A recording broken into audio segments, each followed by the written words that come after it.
Hey everyone, and welcome back to the channel. Today we're examining two recent segments from The View that sparked significant debate. Former Secretary of State Condoleezza Rice and author Coleman Hughes, each with distinct viewpoints on race and politics, engaged in tense exchanges with the show's hosts, particularly Sunny Hostin.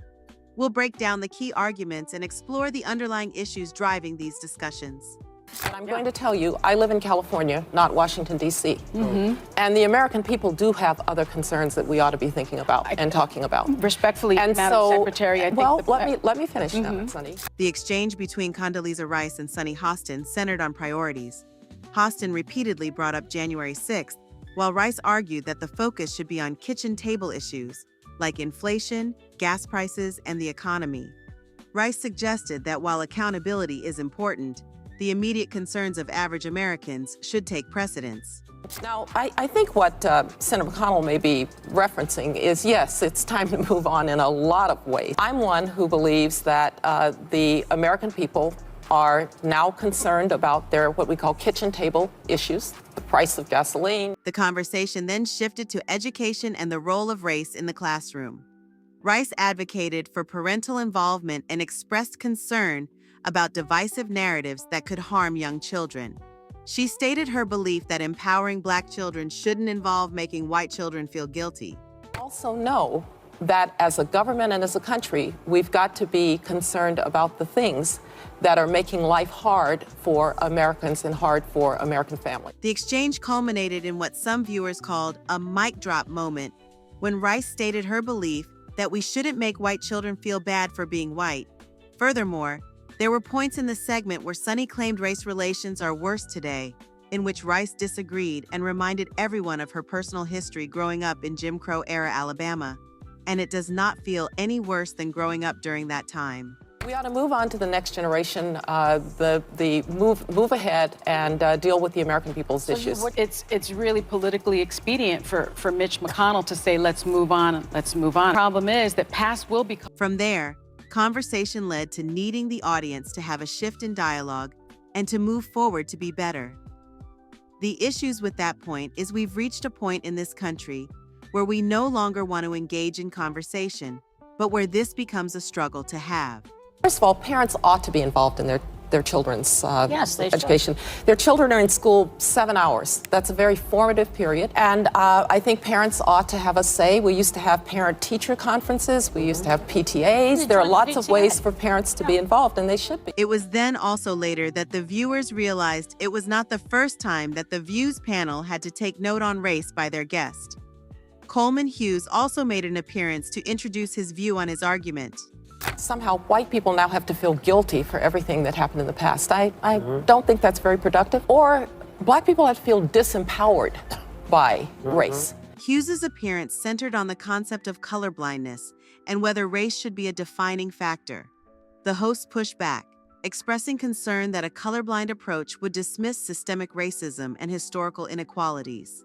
It goes back to how we teach the history. That's what I'm saying. We teach the good and we teach the bad of history. Yeah, but what we don't do is make 7- and 10-year-olds feel that they are somehow bad people because of the color of their skin. We've been through that, and we don't need to do that. It feels worse now when we're talking about race, or it just feels like a divisive environment. It sure doesn't feel worse than when I grew up in Jim Crow, Alabama, okay? So let's drop this notion that we're worse at race relations today than we were in the past, really?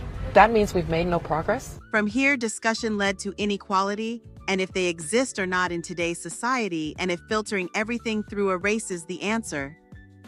This wasn't just a debate, it was a reality check. People who say, you know what, it's top down. It starts with the president. It starts with the words that he speaks. Come on, all right? I would be the first to say we need to watch our language about race.